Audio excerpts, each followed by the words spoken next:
இந்த வீடியோ உங்களுக்கு பிடிச்சிருந்ததுன்னா லைக் பண்ணுங்கள். இது வரைக்கும் அன்னை சமையல் சேனலை சப்ஸ்கிரைப் பண்ணலன்னா ரெட் கலர் சப்ஸ்கிரைப் பட்டனை கிளிக் பண்ணுங்கள். தேங்க்யூ. அன்பு நண்பர்களே, அனைவருக்கும் அன்னை சமையலின் அன்பான வணக்கங்கள். இன்னைக்கு அன்னை சமையலில் நம்ம பார்க்க போகிற ரெசிபி கோதுமை கொழுக்கட்டை. வழக்கமாக அரிசி மாவில் தான் கொழுக்கட்டை பண்ணியிருப்போம். இன்னைக்கு வித்தியாசமாக கோதுமையில் எப்படி சுவையாக கொழுக்கட்டை பண்ணுறதுன்னு பார்க்கலாம். இப்போ முதல்ல ஒரு கடாயில் 2 கப் கோதுமையை சேர்த்து நல்லா வறுத்துக்கலாம்.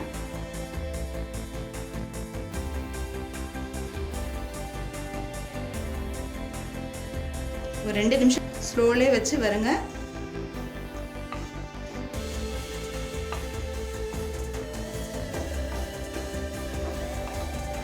நிமிஷம் வரைக்கும் நல்லா வறுத்தாச்சு.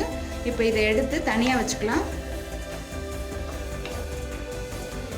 1 கப் வெல்லத்தை 3 கப் தண்ணியில் சேர்த்து வடிகட்டி இதில் சேர்த்துக்கலாம்.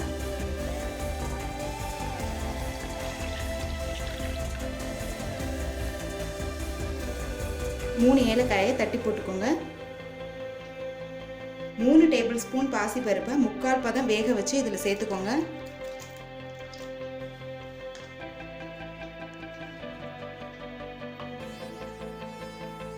அடுத்து இதில் 1/4 கப் தேங்காய் துருவலை சேர்த்துக்கலாம்.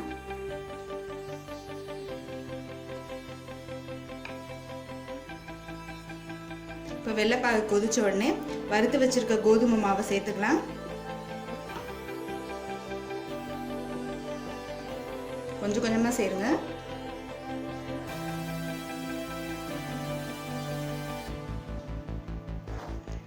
கட்டி விழாமல் இருக்க நல்லா கிளறிக்கோங்க.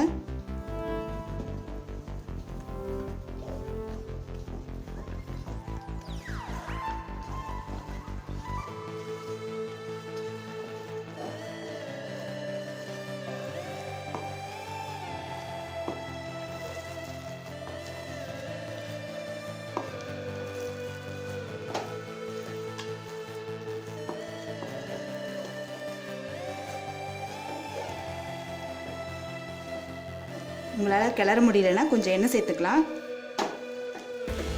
இப்போ 2 டேபிள் ஸ்பூன் நல்லெண்ணெய் சேர்த்து கிளறிக்கலாம்.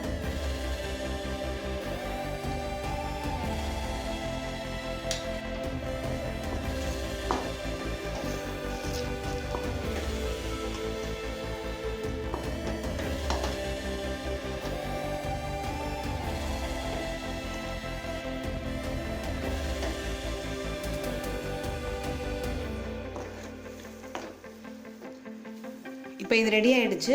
இப்போ இது லேசாக ஆறின பிறகு நம்ம கொழுக்கட்டை பிடிக்க ஆரம்பிச்சிடலாம். இப்போ சூடு ஆறிடுச்சு. நம்ம இப்போ கொழுக்கட்டை பண்ணிடலாம். கொஞ்சமாக எடுத்துக்கோங்க. முதல்ல உருண்டையாக உருட்டிக்கோங்க.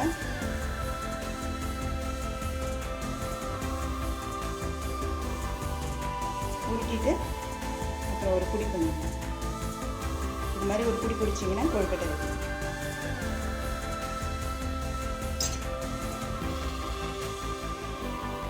இப்போ மாவை கொழுக்கட்டையை பிடிச்சாச்சு.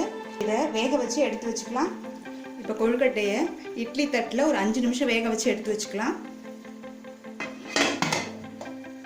இப்போ 5 நிமிஷம் ஆயிடுச்சு. கொழுக்கட்டை எப்படி வந்திருக்குன்னு பார்க்கலாம். கோதுமை நம்ம ஏற்கனவே வறுத்துட்டோம். அதே மாதிரி கடாயில் வெள்ளைப்பாகில் நல்லா வெந்திருக்கும் பாதி. இப்போ 5 நிமிஷம் வச்சாலே போதும். இதுக்கு மேலே நீங்கள் வேக வச்சிங்கன்னா கொழுக்கட்டை ரொம்ப ஹார்டாகிடும். பாருங்கள், நல்லா சாஃப்டாக இருக்குது. இப்போ எடுத்து சர்வ் பண்ணிடலாம். சுவையான சத்தான கோதுமை கொழுக்கட்டை ரெடி ஆகிடுச்சுங்க. இது டயபெட்டிக் பேஷண்ட்டுக்கு கொடுக்கலாம். நீங்கள் கண்டிப்பாக அரிசியில் பண்ணுறது வந்து அவங்க எடுத்துக்கக்கூடாதுன்னு சொல்லுவாங்க. அதனால் கோதுமையை வந்து நம்ம மாற்றாக வச்சு இப்போ பண்ணியிருக்கோம். அதனால் இதை நீங்கள் அவங்களுக்கு கண்டிப்பாக கொடுக்கலாம். அதே மாதிரி நம்ம வெல்லம் தான் யூஸ் பண்ணியிருக்கோம், சர்க்கரை யூஸ் பண்ணல. ரெசிபியை ட்ரை பண்ணி பாருங்கள், கண்டிப்பாக உங்களுக்கே பிடிக்கும்.